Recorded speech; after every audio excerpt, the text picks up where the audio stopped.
Täna võtame ette ühe päris suure idee. See tuleb antropoloog Gregory Batesoni raamatust Mõistus ja loodus. Ja see on mõte, mis võib, ja me liialda, täielikult muuta seda, kuidas te maailma näete. Hakkame siis pihta. Ja me alustame mõistatusega. See on küsimus, mille Bateson ise oma õpilastele esitas. Ja see kõik keerleb ühe esmapilgul täiesti tavalise krabi ümber. Ja see küsimus läheb edasi, see laieneb. Mis ühendab seda sama krabi metsaga ja lõpuks sinuga? See küsimus, mis alguses tundub ju nii lihtne, avab tegelikult ukse millelegi palju sügavamale. Me räägime siin reaalsuse enda olemusest. Batesoni õpilased tegid seda, mida me kõik ilmselt teeksime. Nad hakkasid otsima ilmselgeid asju. Nad vaatasid krabi ja märkasid, et see on sümmeetriline, sellel on korduvad osad, segmendid. Ühesõnaga, nad nägid, et krabi on ehitatud mustritest. Ja Bateson nimetas neid, ütleme, et esimese järgu seosteks. Aga just siin läheb asi tõenäoliselt põnevaks. Bateson ei peatunud seal. Ta näitas, et täpselt samasugune mustriline loogika ei ühenda ainult ühe olendi erinevaid osi, vaid see seob omavahel ka täiesti erinevaid liike. Krabi on seotud homaariga, hobune inimesega. See kõik on osa ühest tohutust läbi põimunud eluvõrgustikust. Esimene peatükk meie teekonnal. Kaart ei ole territoorium. Ja selleks, et selle krabi mõistatuse lahenduseni jõuda, peame me kõigepealt uurima üht üsna jahmatavat asjaolu. Tõenäoliselt olete kuulnud seda kuulsat ütlust, kaart ei ole territoorium. Mida see tegelikult tähendab? See tähendab, et see, mida sa oma silmadega näed, see ei ole maailm ise. See on sinu aju loodud esindus, selline nagu aruanne või lugu maailmast.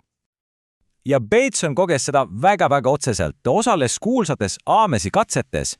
Need on need uskumatud toad, mis on ehitatud nii, et need petavad su aju täielikult ära. Sa arvad, et näed tavalist ristkülliku kujulist ruumi, aga tegelikult see on täielik illusioon. Ja sinu enda teadvustamata eeldused loovad seal täiesti pööraseid optilisi efekte. Ja siit tulebki konks. Bateson püüdis selles toas üht eset puudutada ja kuigi ta teadis intellektuaalselt, et tuba on moondunud ja kus see ese tegelikult on, haaras ta käsi ikka ja jälle mööda. Mõelge sellele. Tema taju oli nii võimas, et see lihtsalt lülitas mõistuse välja. Teda valitses see pilt, mille tema enda mõistus oli talle ette maalinud. Ja see viib meid ühe päris kriitilise punktini. Kui me ei saa isegi omaenda meeli usaldada, et näidata meile asju sellistena, nagu need on, siis kuidas me üldse saame maailmast aru saada? On selge, et meil on vaja täiesti uut lähenemist. Niisiis, teine osa, erinevus, mis loob.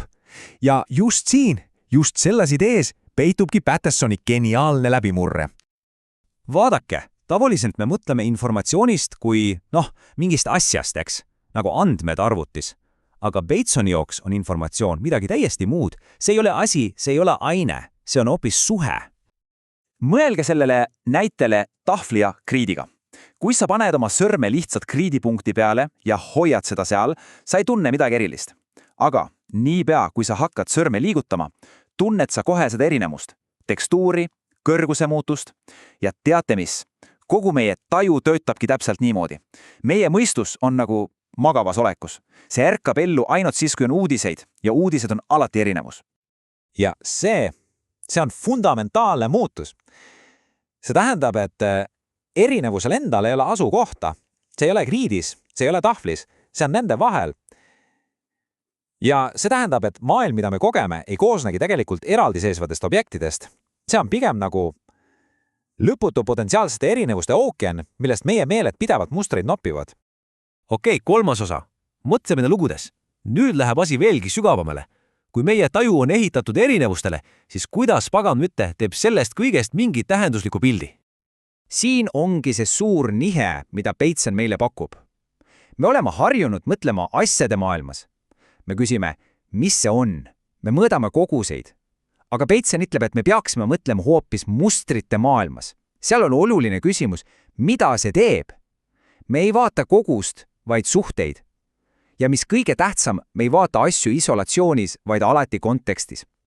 Ja see ongi see, kuidas mõistus töötab. Ta võtab need erinevused, need signaalid, olgu need siis sõnad või teod, ja põimib need luuks. Ja kuidas ta seda teeb? Ta asetab need konteksti. Sest olgem ausad, üksik signaal on täiesti tähendusetu. alles kontekst annab talle elu, annab talle tähenduse. Nii et jah, kogu mõtlemine on tegelikult lugude jutustamine. Ja nüüd jõuame tagasi meie algse mõistatuse juurde. See ühendav muster, see on tegelikult metamuster. See on mustrite muster. See on see kõige fundamentaalsem reegel, mis ütleb, et just mustrid ongi need, mis kõiki ühendavad. Ja see ongi see sügav nähtamatu seos krabi, metsa ja sinu vahel. See on ühine viis informatsiooni organiseerimiseks. See on mustri loomise muster. Ja nüüd tuleb veel üks pööre. Bateson ütleb, et see mõistus, see mustreid loo protsess ei asu ainult meie pealde sees. Ei! Tema väitel on see protsess olemas iga süsteemis, mis on piisavalt keeruline, et erinevusi ja konteksti töödelda. Mõelge sellele. Terve ökosüsteem, üks ainus rakk, need kõik on omal moel mõtlevad süsteemid. Mõistus ei ole asi, see on protsess, see on kõikjal. Ja see toob meid viimase 4. osa juurde. Kus sa lõped? Sest see kõik siin, see ei ole lihtsalt mingi abstraktne filosoofia. See esitab meile kõigile ühe väga-väga isikliku ja võib-olla isegi ebamugava küsimuse. Me oleme harjunud mõtlema, et on olemas meie, inimesed, ja siis on olemas loodus, see miski seal väljas. Me tõmbasime nende vahele paksu joone, sest me uskusime, et oleme kuidagi fundamentaalselt erinevad. Aga Pattersoni arvates on see kõik üks suur, lihtne viga meie teadmistes. See piir, see on tegelikult illusioon. Ja huvitav on see, et see pole tegelikult uus idee. See on iidne tarkus, mida on väljendanud müstikud ja filosoofid sajandeid. See tunne, et kõik on omavahel seotud, et kõiki asju läbib mingi ühine ilu ja loogika. Batesoni teadus ei leitanud seda, vaid see andis sellele iidsele tundele uue teadusliku keele. Ja see jätabki meid maha selle viimase, kõige provokatiivsema küsimusega. Kui see ühendav muster, see mõistus, on tõepoolest see, mis seob kõike elavat, siis kus täpselt lõpeb sina ja algab ülejäänud maailm?